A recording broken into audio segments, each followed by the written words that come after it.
قومی امن کمیٹی بین المذاہب پاکستان کے چیئرمین پروفیسر سید محمود غزنوی نے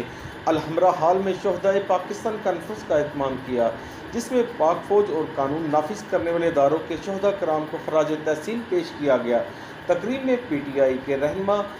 اعجاز احمد چودھری، وزیر اقلیت اعجاز عالم اگسٹین، ایم پی غلام محی الدین، دیوان شاہد قادر، سبسٹین شاہ، میاں وحید، میاں جاوید، مہندر پال ہمیرا، شہزاد فادر امانول، فریاد بھٹی، رانا سیف الاسلام، Saima Javed, Sameera Batool, Malik Amanat, Salman Nasir, Rubina Chaudhry, Saima Javed, Ghazala Rafiq, pastor Asif, professor Adnan Faisal, doctor Tariq Sharif Pirzada, doctor Kanwal Feroze, Riaz Arif, pastor Asif,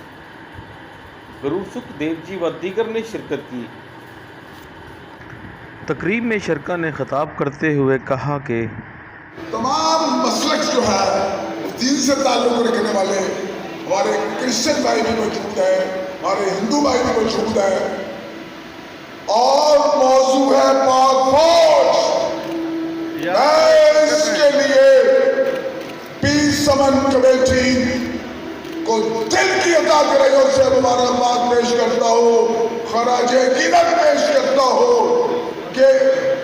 اس وقت جو دنیا کے حالات جا رہے ہیں لوگ، اس میں آج کا یہ موضوع رکھنا پاک فوج کے حوالے سے، اور 22 کروڑ عوام جانتی ہے، کراچی سے لے کر خیبر تک جانتی ہے، یہ وہ پاک فوج ہے جو ناقابل تقسیم ہے، ناقابل شکست ہے۔ پاکستان کی سرحدوں کی حفاظت کے لیے ہزاروں کے، لاکھوں کے اپنی جانوں کے نذرانے پیش کیے ہیں۔ جب ایک جوان پاک فوج میں جاتا ہے تو اپنی ماں سے دعا مانگتا ہے، ماں میرے لیے دعا کر، میں جب پاکستان کے پرچم میں لوٹ کر واپس آؤں یا غازی بنوں، جس فوج کی یہ سوچ ہو اس کو دنیا کی کوئی طاقت شکست نہیں دے سکتی۔ میں بہت مشکور ہوں، ممنون ہوں۔ مقابلہ کیا اور مقابلہ کرتے کرتے وہ شہادت کا جام انہوں نے نوش کیا۔ ان کی قربانیوں کو کوئی بھلا نہیں سکتا۔ آج ہم ان سب کو یاد کرتے ہیں، انہیں سلام پیش کرتے ہیں اور ان کے خاندانوں کے لیے دعا کرتے ہیں کہ خدا ان کے خاندانوں کو برکت دے تاکہ ان کے خاندانوں میں کبھی کسی چیز کی کمی نہ ہو۔ گھر کے چراغوں میں مجھے آج کی اس تقریب کے منتظر اور امن کمیٹی کے چیئرمین جناب پروفیسر محمود احمد غزنوی صاحب، ہمارے صوبائی وزیر ہیومن رائٹس اینڈ مائنورٹیز جناب اعجاز عالم اگسٹین صاحب، اسٹیج پر تشریف فرما قائدین کرام اور میرے خیال ان کے لیے دعا کی جاتی ہے، اور ان کے لیے ان کے یعنی جو بھی قربانیاں ہیں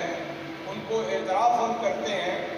ان کی خاندان اہل خانہ کی بھی ہم پذیرائی کرتے ہیں، اور آج کی اس تقریب میں بھی کرنا چاہتے ہیں۔ ایسا نہیں ہے کہ ہم پاک فوج کے شہداء کو بھول جانا چاہتے ہیں، لیکن آج کی یہ نشست اصل میں پاک فوج کے علاوہ جو پاکستان کے اوپر اپنی جان قربان کرتے ہیں، آپ تقریر کر لیں، میں کر سکتا ہوں، جتنے بھی لوگ ہیں جو اپنی جان آفرین کے سپرد کرتے ہیں، آج کی تقریب در حقیقت ان شہداء کی یاد میں اور ان کا نام زندہ اور بیدار رکھنے کے لیے۔ میں نے اپنی گفتگو کا آغاز قرآن پاک کی ایک آیت سے کیا ہے، اور اس کا ایک ترجمہ جو ہے وہ میں نے شعر میں کیا ہے، اور وہ شعر یہ کہتا ہے کہ گرچہ میں سوختہ ساما ہوں تو یہ روز سیاہ۔ اگر آج چاروں طرف حالات ٹھیک نہیں ہیں، گرچہ میں سوختہ ساما ہوں تو یہ روز سیاہ خود دکھایا ہے میرے گھر کے چراغوں میں مجھے، یہ جتنی مصیبت ظاہر الفساد فی البر والبحر بما کسبت ایدی الناس، یہ انسانوں کے اپنے ہاتھ کی کمائی ہے۔ آج